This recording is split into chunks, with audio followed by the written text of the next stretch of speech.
Hey, good evening there, Sweet Peas Basic Prepper Mom Myra. I'm sitting here waiting for my son to get off of work, but anyway. So my family last Christmas got me a electric pressure canner, which I was super excited about.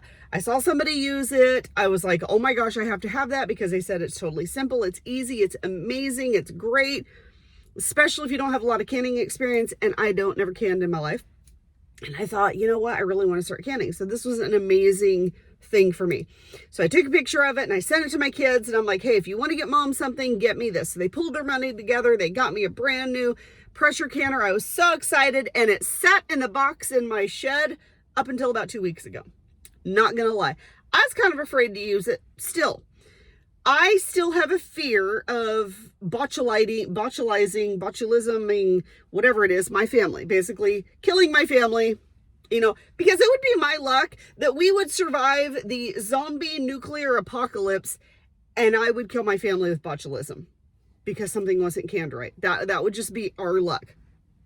So, got this thing. I said, okay, 2 weeks ago, I'm going to do this. I was going over to my mom's, as you know, over in Nevada.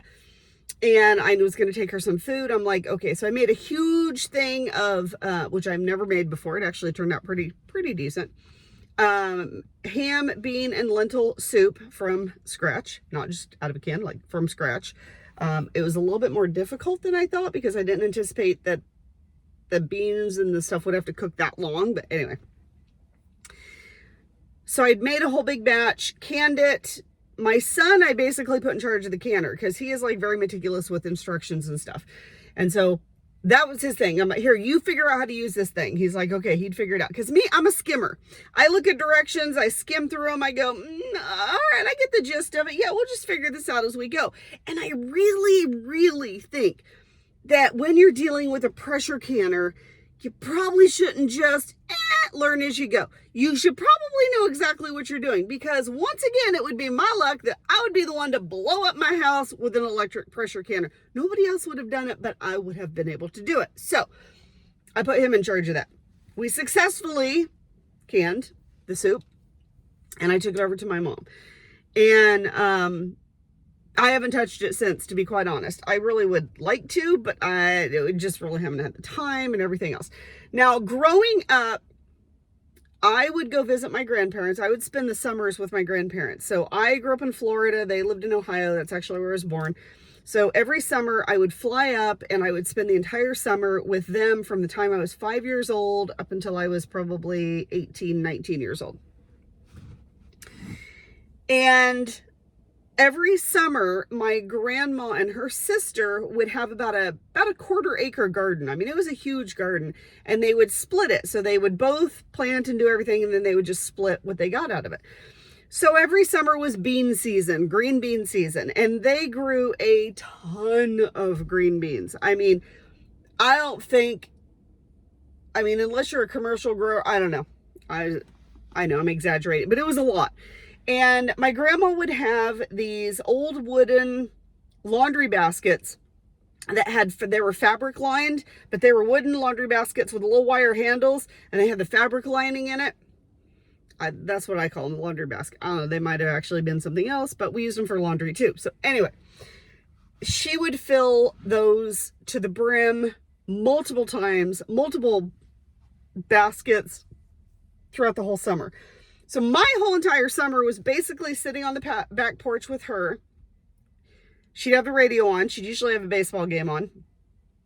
She'd have the radio on, and we would both sit in our chairs out on the patio in the backyard, and I'd have a bowl in my lap and a bowl on the ground. And the bowl on my lap was for the green beans when we broke them, and the one on the ground was for the strings and the ends when we string them and end them, right? And that literally my fingers would like hurt and callous up because I just broke beans for the whole entire summer basically. So then we'd take them and we'd wash them, and then sometimes I'd help her put them in the cans. She'd have the cans all set up and I'd put them in a can and I'd put the salt in the can, and then she'd take it from there. And she had one of the real old time pressure cookers that sat on the stove, and it had the little thing, the little thing on the top, did that. And she was very careful to not let us kids around that. She's like, okay, when this is going, when you hear this, when you hear that, stay away, just stay away. Because it wasn't that she felt it was unsafe. She just didn't want us messing with it and, try to blow up her house. Oh, let's take the top off and see what happens. Anyway, so she kind of took it from there. She canned pretty much everything that she got out of that garden. And through the winter, that's what my grandparents would eat. That's what would sustain them through the winter time, is everything that she had canned during the summer. So it was a lot of work, but it was definitely worth it, I think. And there are times like this where I absolutely 100% wish that my grandma was still alive, because I would love, now that I'm older and and this is the thing, young people don't understand this. Now that I'm older and I want to do this stuff, she's not around for me to ask questions. She's not around for me to talk to. She's not around for me to get advice from, or say, okay, teach me how to do this. And when I was younger, I didn't want anything to do with that. I had more important things to do, and it was just work. It was a bother to me. Looking back now, I think, holy crap. Yeah, I broke beans the whole summer, and what a pain in the, but that was a memory that I will always forever have, that no one else will have. Just me and my grandma sitting out on the back porch, her listening to her radio, and me breaking beans. And I think that we take for granted the people that we have around us.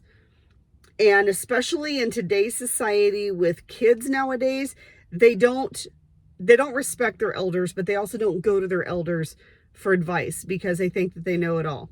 And I know we thought we knew it all too. Like when I was a teenager growing up, I'm like, man, I don't need my mom to tell. I know what's going on. I know exactly what's going on. I had no freaking clue what was going on. No clue.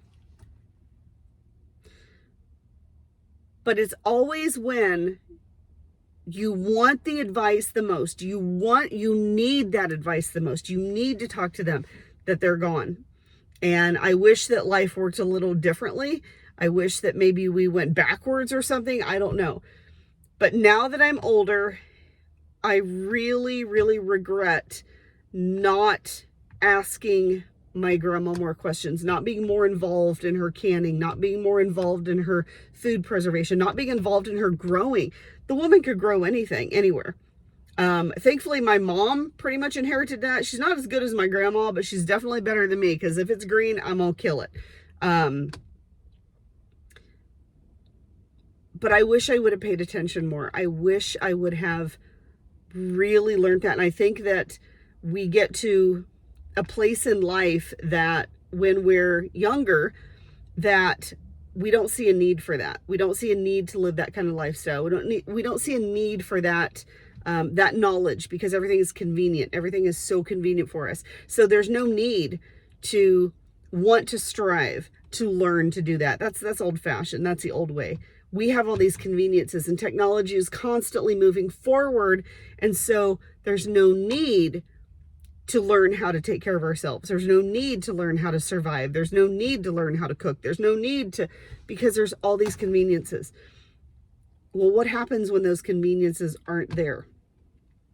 And that's the problem, is that we've gotten ourselves into this kind of circle where we really want to do things. We really need to do things. We really feel we need to do things. But we don't have the knowledge to do it. And those that had that knowledge are no longer around. So while we still have people around, while we still have those few people that have knowledge or that are passing down that knowledge, absolutely listen to them, reach out to them, do whatever you can to get their knowledge, do whatever you can to ask questions, get them to open up to you, get them to teach you, get them to mentor you, whatever the situation. So that's what I have to talk about tonight. I hope you guys have a wonderful, amazing night, and reach out to those people, and whoo, that was bright, and really make sure that you make those connections and ask away. All right. Once again, if you have any questions or comments, please feel free to reach out. I hope you guys have a great, amazing night, and we'll talk to you later.